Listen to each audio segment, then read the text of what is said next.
श्री जिनवर के ध्यान से निज का होता भान, जिन सम निज वैभव मिले, जिनको करूं प्रणाम। वीर शासन जयंती वर्धमान महावीर स्वामी की दिव्य देशना का प्रथम दिवस केवल ज्ञान होने के बाद वैशाख शुक्ला दशमी से लेकर के और आषाढ़ की पूर्णिमा तक जनता टकटकी लगाए बैठी रही।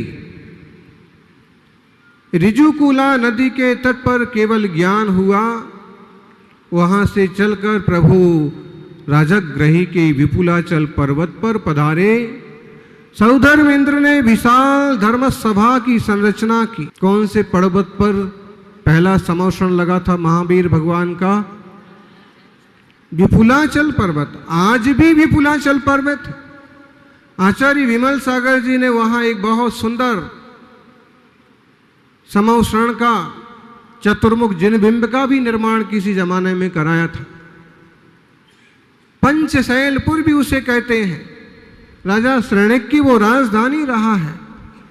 एक समय बिहार में सबसे ज्यादा महत्वपूर्ण स्थान रहा है राजगृह। राजगृह के विपुलाचल पर्वत पर वर्धमान महावीर स्वामी विराजे रहे। कितने दिन बीत गए?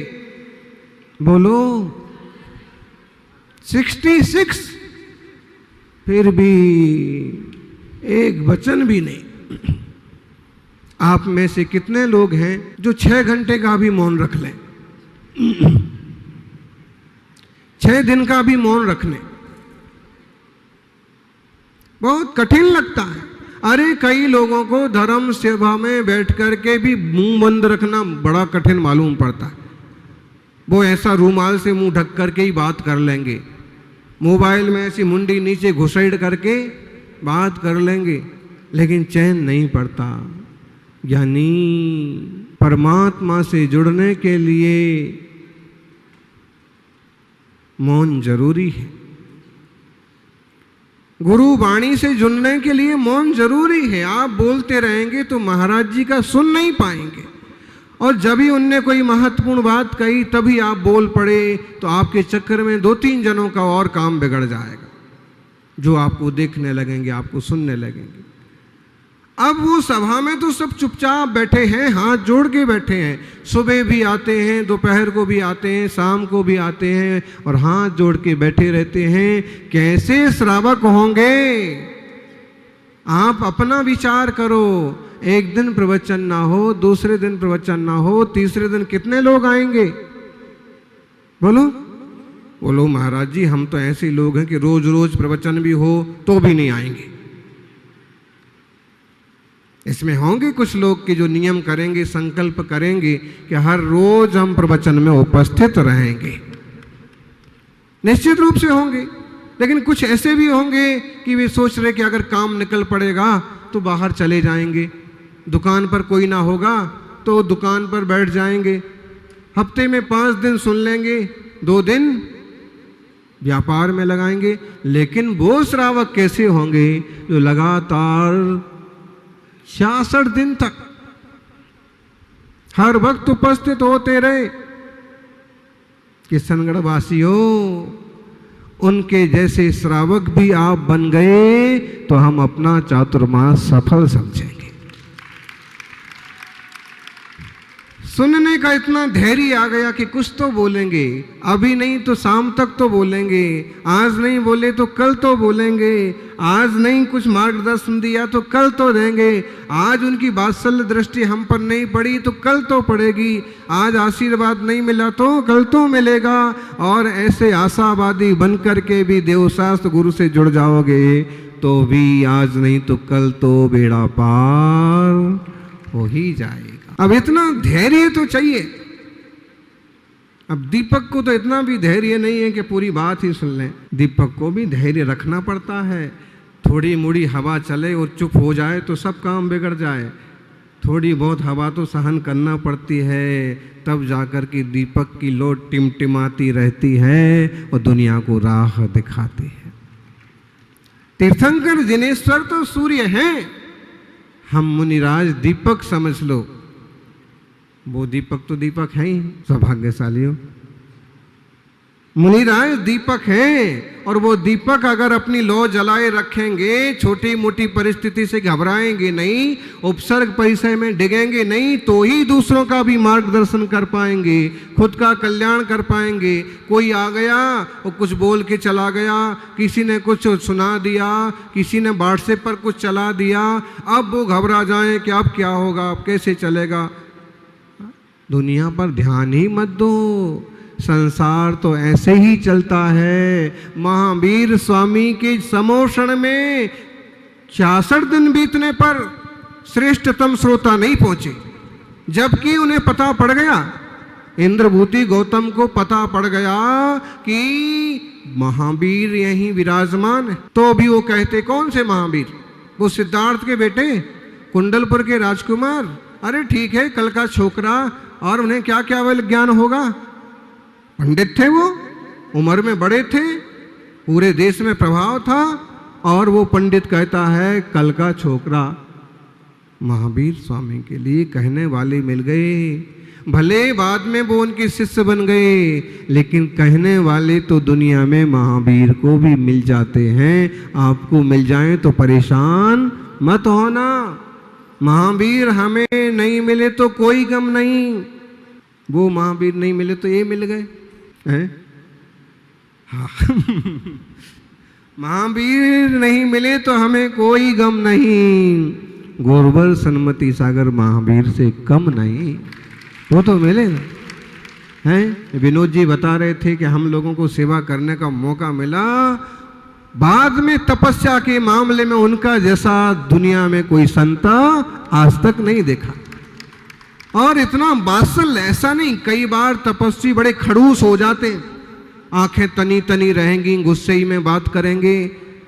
ये बात है, तपस्वी सम्राट भी थोड़े कड़क थे, लेकिन वो चालाक तरह के लोगों के लिए वो कड़क थे, बाकी बहुत मुलायम। तो बोले बहुत बासल था।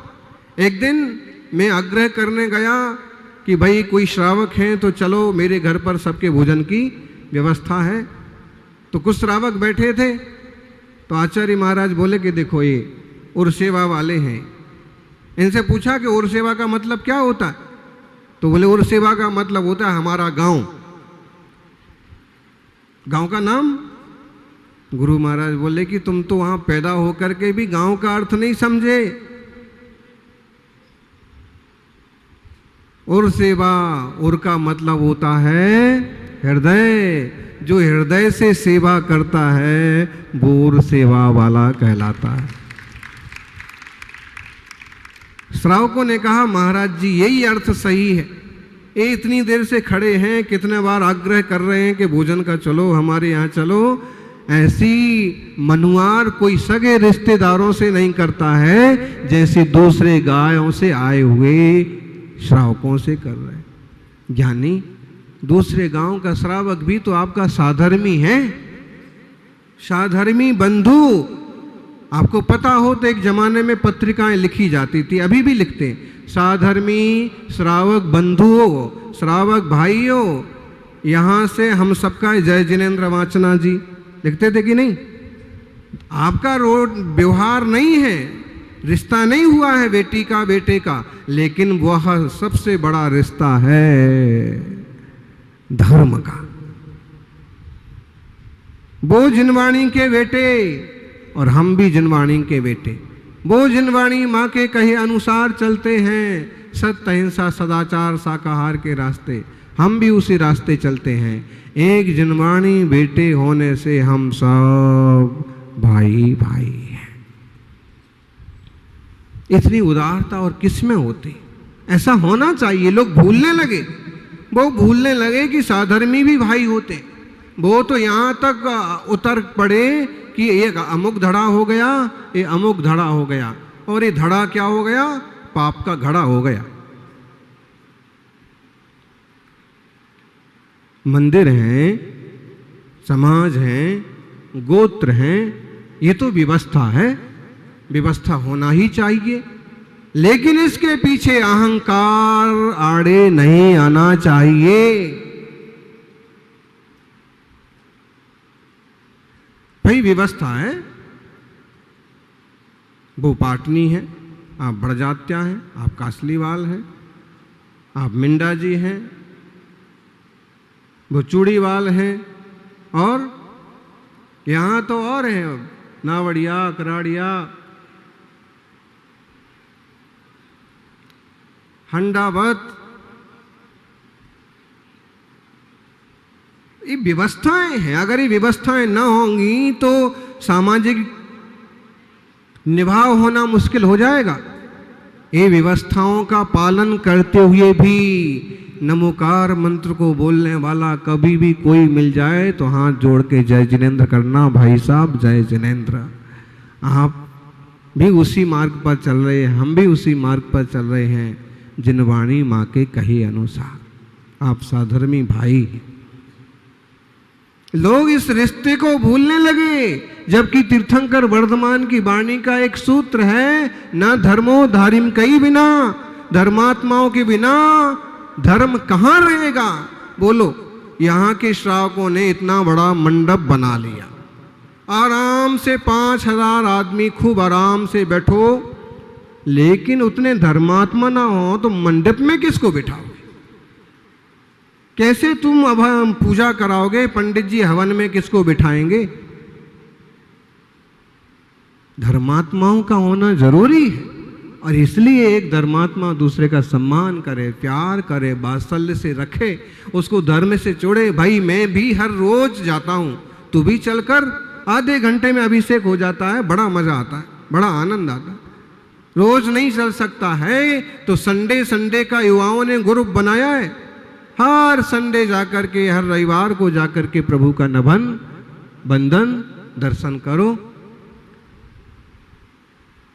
कोई यात्रा निकाली, 100 लोगों की यात्रा निकालेंगे, 50वां क्या गया एनिवर्सरी, 50वीं एनिवर्सरी है, 500 लोगों को गिरनार की यात्रा कराएंगे। कराते हैं, कराइए, क्या है इससे? साधर्मी बंधु हैं, सब में जुड़ाव होगा, और एक साथ जब ऐसे 1000 लोग पूजा करने बैठते हैं ना, तो देवी देवताओं के भी श्रद्धा से मस्तक झुक जाएंगे। ऐसे पूजा करते हैं, ऐसे भक्ति होती। संघ को रोकने में भक्ति की भूमिका रही। बिना भक्ति के तो ना पैसा काम आता है, न शक्ति काम आती है। काला जी, पापड़ीवाल जी, सच्चाई है, ना पैसा काम आता है, न शक्ति काम आती है। तपस्वी निर्ग्रंथ मुनियों को रोकना हो तो केवल भक्ति काम आती है। वो अपनी जगह है। आप व्यवस्था बनाने के लिए अपने पैसे का उपयोग कर लेंगे, आप व्यवस्था बनाने के लिए आप शक्ति का उपयोग कर लेंगे, लेकिन जिनके पीछे व्यवस्था बनाना है उनको ही पकड़ना है तो एक ही तरीका बचता है। तपस्वी सम्राट के सानिध्य में हमने एक चीज सीखी कि अपने गुरु को मनाना है, बड़ों को मनाना है, तो बस विनम्र बन जाओ, नमस्कार करो 2-4 बार, थोड़े पांव दबाओ 2-4 बार, वो कितने ही नाराज हों, धीरे धीरे मोमबत्ती की तरह आखिर पिघल ही पड़ेंगे। घी कब तक जमा रहेगा? अरे माँ बाप का, गुरु का, पुरखों का दिल तो घी की तरह होता है। कभी आपसे नाराज हो गए, कड़क हो गए तो घी की तरह कड़क हो जाएंगे।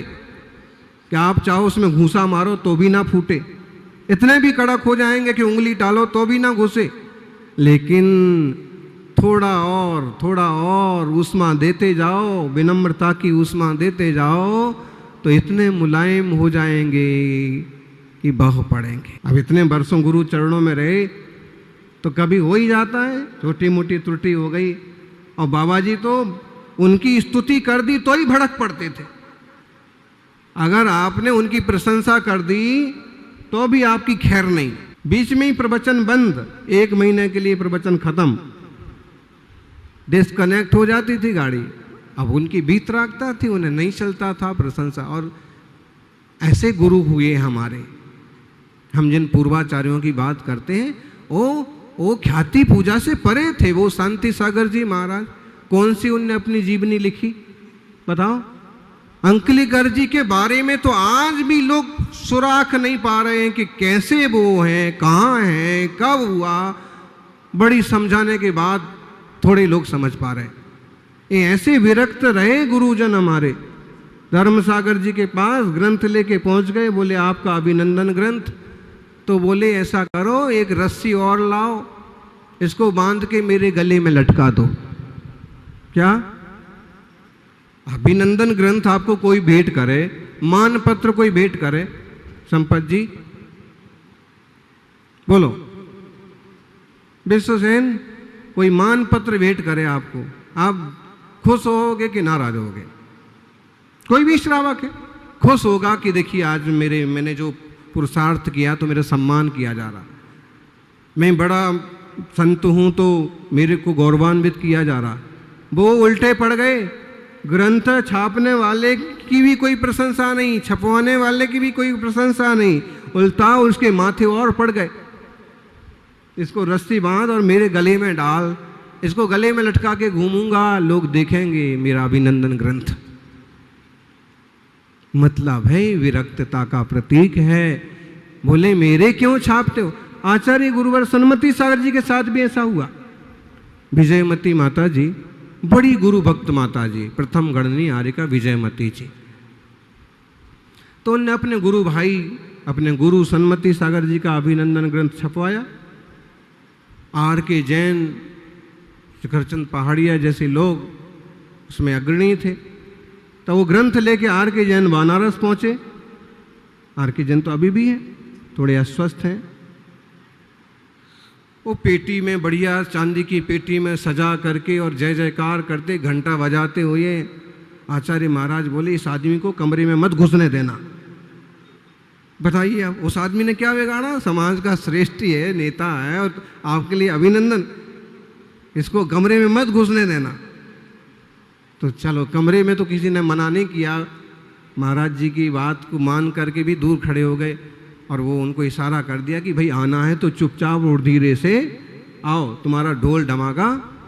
बोले कि मैं तो ग्रंथ भेंटने करने आया हूँ, माता जी ने भेजा है, तो जो भी है धीरे से कुछ करो, वो भी 2 हाथ दूर से। समझना, ये गुरु पूर्णिमा की बात मुझे कल कहना थी, लेकिन आज भी हमारे परम गुरु गौतम गणधर वर्धमान स्वामी का दिन है। कैसी विरक्तता चाहिए मोक्ष मार्ग में, उसको उदाहरण है। वो लेके अंदर पहुंच गए, पेटी खोली, दिखाने लगे। महाराज जी आंखें बंद करके बोले, फिर बोले कि आर के जैन साहब, इस सब की क्या ज़रूरत पड़ी है? जब बड़े बड़े गुरुओं ने नहीं ये सब किया है तो अब क्या ज़रूरत आन पड़ी है? तो उन्होंने कहा कि गुरुदेव, प्रभावना होती है, लोगों को गुरुओं का चरित्र मालूम पड़ता है, हमारे गुरु कैसे रहे हैं, हमारे पुरखे कैसे रहे हैं।